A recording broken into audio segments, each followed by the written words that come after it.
Classes में एक बार फिर से आपका स्वागत है।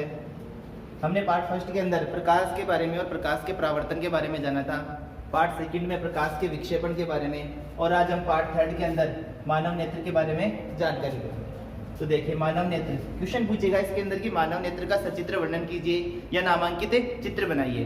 तो देखिए, एक एक पॉइंट समझते जाना ताकि जैसे जैसे समझाया जाता है, लिखना भी एग्जैक्ट वही है और जो आपको बोर्ड पर चित्र बनाया जाता है वही चित्र बनाना है।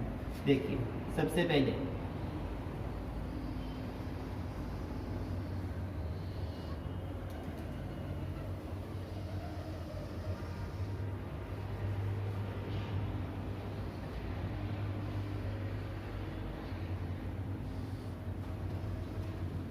ये मानव नेत्र का सबसे बाहरी आवरण होता है। इस सबसे बाहरी आवरण को बोलते हैं श्वेत पटल।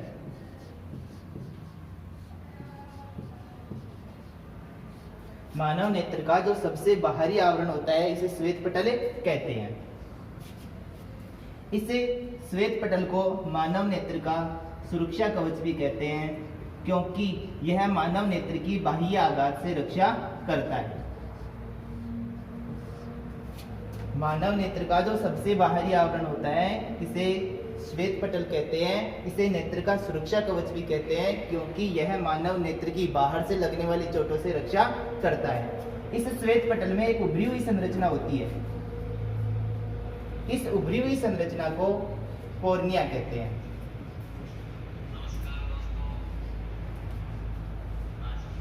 इस उभरी हुई संरचना को कॉर्निया कहते हैं। कॉर्निया या इसका दूसरा नाम होता है स्वच्छमंडल।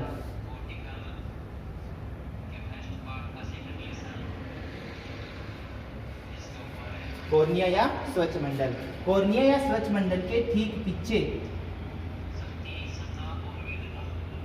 कॉर्निया या स्वच्छमंडल के ठीक पीछे नेत्र में जो काले रंग का गाढ़ा द्रव होता है उसे कहते हैं परितारिका या आइरिस।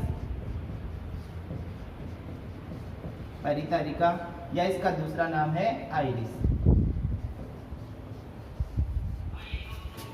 इस आइरिस में या परितारिका में एक छोटा सा छिद्र होता है। इस छोटे से छिद्र को तारा या पुतली कहते हैं। तारा या पुतली। अब पुतली के बारे में भी एक बात याद रखनी है कि पुतली एक सीमित प्रकाश को ही मानव के नेत्र में प्रवेश करने देती है। अगर प्रकाश अधिक होता है तो पुतली अपना आकार कम कर लेती है, और यदि प्रकाश कम होता है तो पुतली अपना आकार फैला लेती है।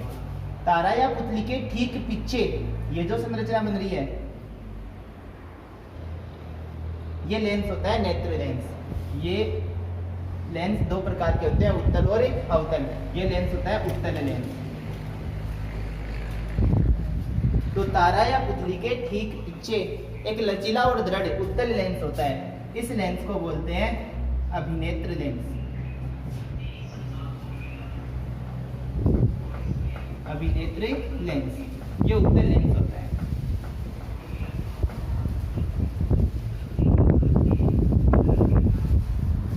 तारा या पुतली के ठीक पीछे एक लचीला और दृढ़ उत्तल लेंस होता है, जिसे अभिनेत्र लेंस या नेत्र लेंस कहते हैं। इस नेत्र लेंस या नेत्र लेंस अपने स्थान पर टिका हुआ रहता है, एक स्थान पर स्थिर रहता है। तो अपने स्थान पर जिन मांसपेशियों द्वारा ये स्थिर रहता है उन मांसपेशियों को पक्षमापी पेशियां,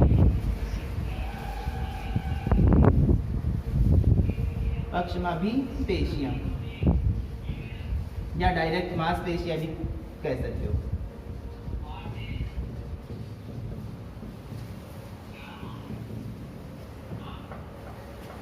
ये नेत्र लेंस जिन मांसपेशियों के द्वारा, ये जो मांसपेशियां होती है, इन मांसपेशियों के द्वारा ये अपने स्थान पर टिका हुआ रहता है। इन मांसपेशियों को बोलते हैं पक्षमापी पेशियां या मांसपेशियां।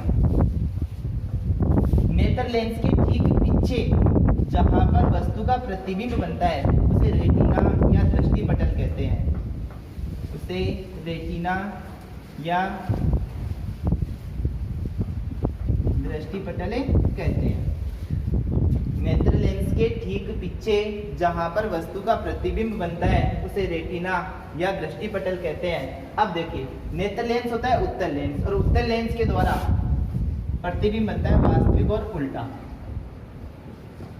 तो याद रखना है, जो रेटिना पर बनने वाला प्रतिबिंब होता है वो हमेशा वास्तविक और उल्टा होता है।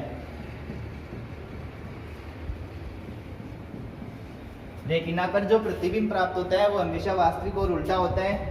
इसके बाद में याद रखना, जो रेटिना पर प्रतिबिंब बनता है इसे मस्तिष्क, क्योंकि हमें जो भी वस्तु दिखाई देती है वो सीधी दिखाई देती है, लेकिन नेत्र के द्वारा, नेत्र लेंस के द्वारा रेटिना पर जो प्रतिबिंब बनता है वो वास्तविक और उल्टा होता है।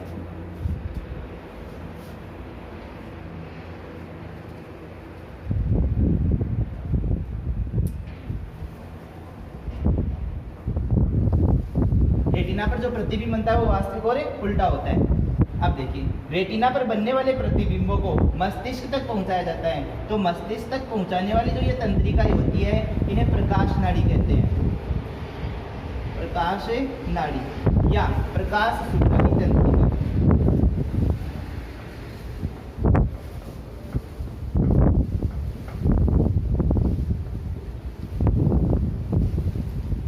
रेटिना पर जो वास्तविक और उल्टे प्रतिबिंब प्राप्त होते हैं, इन संदेशों को मस्तिष्क तक पहुंचाया जाता है, तो मस्तिष्क तक पहुंचाने वाली जो तंत्रिकाएं होती है उन्हें प्रकाश नाड़ी या प्रकाश सुधराई तंत्रिका कहते हैं। ये रेटिना से प्रतिबिंबों को मस्तिष्क तक पहुंचाती है।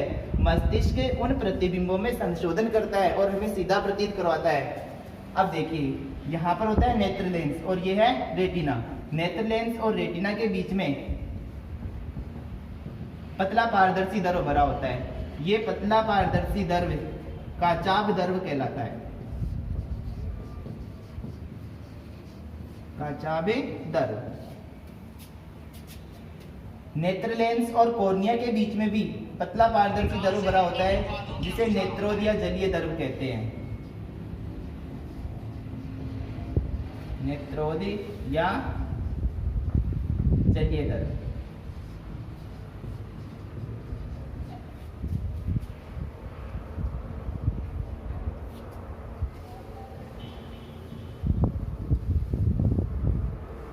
तो देखिए, एक बार फिर से मानव नेत्र के बारे में जानेंगे कि मानव नेत्र के अंदर याद रखना है, सबसे पहले मानव नेत्र का जो सबसे बाहरी आवरण होता है, इस सबसे बाहरी आवरण को श्वेत पटल कहते हैं। यह मानव नेत्र का सुरक्षा कवच होता है, क्योंकि यह मानव नेत्र की बाह्य आघात से रक्षा करता है। इसके बाद में याद रखना है, इस श्वेत पटल में एक उभरी हुई संरचना होती है। इस उभरी हुई संरचना को कॉर्निया या स्वच्छमंडल कहते हैं। इस उभरी हुई संरचना के ठीक पीछे एक काले रंग का गाढ़ा द्रव होता है। इस काले रंग के गाढ़े द्रव को परितारिका या आइरिस कहते हैं। इसमें एक छोटा सा छिद्र होता है। परितारिका में एक छोटा सा छिद्र होता है, जिसे तारा या पुतली कहते हैं। अब तारा या पुतली मानव नेत्र में जो प्रकाश प्रवेश करता है उस प्रकाश पर नियंत्रण रखती है।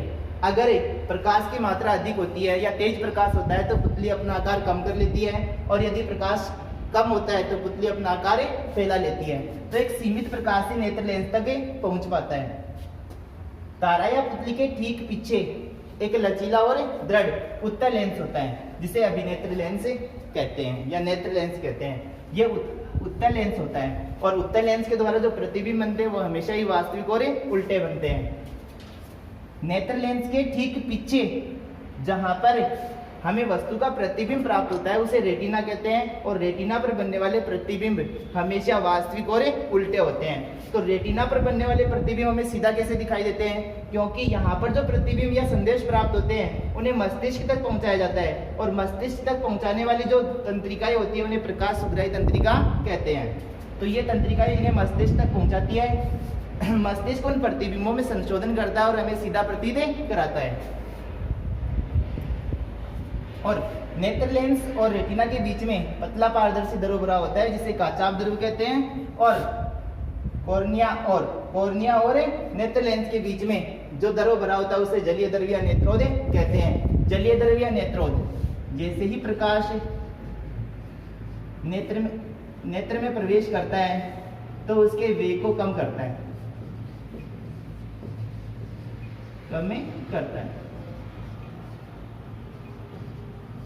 ये याद रखना है। जो भी चित्र बनाया गया है, ये क्वेश्चन आएगा, इसमें मानव नेत्र का सचित्र वर्णन कीजिए या नामांकित चित्र बनाइए। नामांकित चित्र में ये नाम सहित चित्र बनाना है, और वर्णन में जो तुम्हें बताया गया है वो कंप्लीट लिखना है पॉइंट वाइज। ठीक है, अगले पार्ट में हम मानव नेत्र में पाए जाने वाले दोषों के बारे में चर्चा करेंगे।